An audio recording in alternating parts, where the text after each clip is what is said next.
السلام عليكم ورحمة الله تعالى وبركاته، ومرحبا بكل المشاهدين الأعزاء. صح رمضانكم كل عام وأنتم بألف خير، أعاده الله علينا وعليكم وعلى الأمة الإسلامية بالخير والبركات. اليوم راح نحضروا نوعين تاع التحلية بالفراولة بكريمة واحدة سهلة التحضير والذوق يهبل بنا ولا أروع. راح نديرو تحت فخاز ونزيدو وصفة تاع فريزي بزاف بنان ومناسبين بعد الفطور كي تحوسوا على حاجة حلوة. اولا نحضروا الكريمه تاعنا، راح نحتاجو كيلة تاع لي فراز مرحيين، كيلة تاع مسحوق شونتيي، وشويه كريم فريش اقل من ربع كيلو. نخلطوا لا شونتيي تاعنا مع لي فراز تاعنا اللي لازم يكونوا باردين، نكونوا حاطيناهم يبردوا في الثلاجه قبل ما نستعملوهم باش تطلع لنا لا شونتيي. بعد ما وجدنا الكريمه تاعنا نبداو نحضروا اول وصفه اللي هي لي طاغت. بالنسبة للعجينة هي نفسها اللي درتها لكم في فيديو تاع تخت كراميل وتخت ماكارون. تقدروا تشوفوا الفيديو إذا حبيتوا، راح يظهر في أعلى هذا الفيديو وراح نخليه لكم في صندوق الوصف. بعد ما طيبنا لي تخت تاعنا وخليناهم يبردوا نعمروهم بالكريمة ونزينوهم بالفراولة.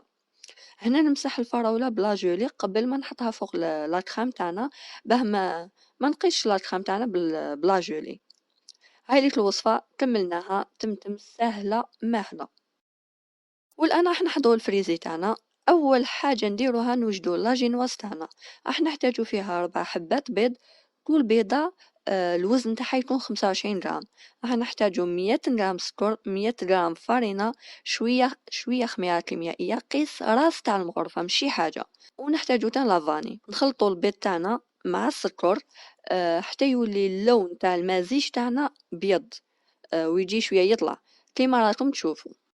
نضيفوا باقي المكونات الجافة مع بعض، الفارينة ولافاني وشوية خميرة كيميائية كيما قلت لكم قيس الراس تاع المغرفة.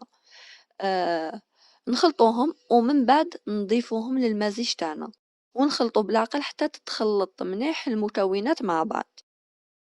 هذا الفيديو كنت معاولة نديرو في رمضان اللي فات تدخل موسم الفراولة، بصح بطيت باه نحطو جاز وقت لي فراز، الوغ خليته حتى هذا رمضان. اللي شاف الفيديو الاول تاع رمضان اللي فات كنت حطيت الصور من بينهم هاد الوصفه. الان نجيبو سنيوه تاعنا ونديرو لها ورق طهي ونحطو فيها المزيج، وندخلوها تطيب في الفرن. الفرن يكون مشعول، يكون سخون كي ندخلوها. نطيبو من تحت من بعد من الفوق. الان نصنعو الكوريي اللي هو الطبقه اللي تجي فوق الفريزي تاعنا. راح نحتاجو 250 غرام فراز مرحي، نص حبة قارص قيس ما تجينا القروصية فيه، 50 غرام سكر، و8 غرام بيكتين. كي تشروها هاد البيكتين لازم يكون مكتوب في البواطة ان اش. ندير شوية سكر في الفراز تاعنا والباقي نخلط فيه البيكتين تاعنا ونكمل نخلطو مع الفراز ونضيف عصير ليمون. هاد البيكتين تخلي المزيج تاعنا يجمد يجي كي الحلقومة. ديجا يستعملوها بزاف لي يخدموا بها المعجون. نحط المزيج فوق الفرن، الغلية الأولى نطفيه، ندفقها باش تجي طبقة رقيقة، ونخليها تبرد وتشد روحها باه نستعملها. هاي لك الجينواز تاعنا بعد ما طابت نقطعوها دوائر. نبداو نشكلو الحلوى تاعنا، نمسحو المول تاعنا بلا جولي ومن بعد نحطو لي فخاز بهاد الشكل واقفة. نخيل حبات لي يجو شبان باسكو هي اللي حتبان، ومن بعد ندخل لاجينواز تاعنا. بالنسبة للاجينواز نقطعوهم صغار على المول اللي راح نستعملوه. انا نسيت قطعته به، لا بصح راني عاودت نقصت لهم باه نقدر ندخلها فيه. كي ندخل الجينواز نبللها بالشربات باه ما تجيناش ناشفه.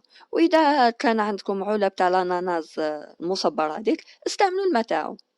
من بعد نضيفوا الكريمه تاعنا ونزيد طبقه تانية وثالثه حتى تتعمر ونمسحها من الفوق كامل بالكريمه ونخبيها في كونجيلاتور باه تجمد وتشد روحها. هاد الوصفه تاع الفريزي بزاف بنينه وكنا درناها في المعرض اللي درناه قبل رمضان وعجبت بزاف لي جيري.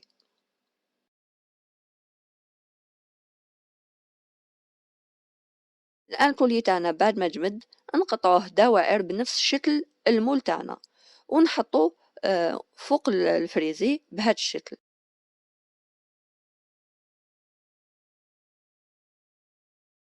نمسحوها بلا جولي باه تبرق، ونحطو فوقها حبة فراز ولا كل واحد كيفاش يحب يزين.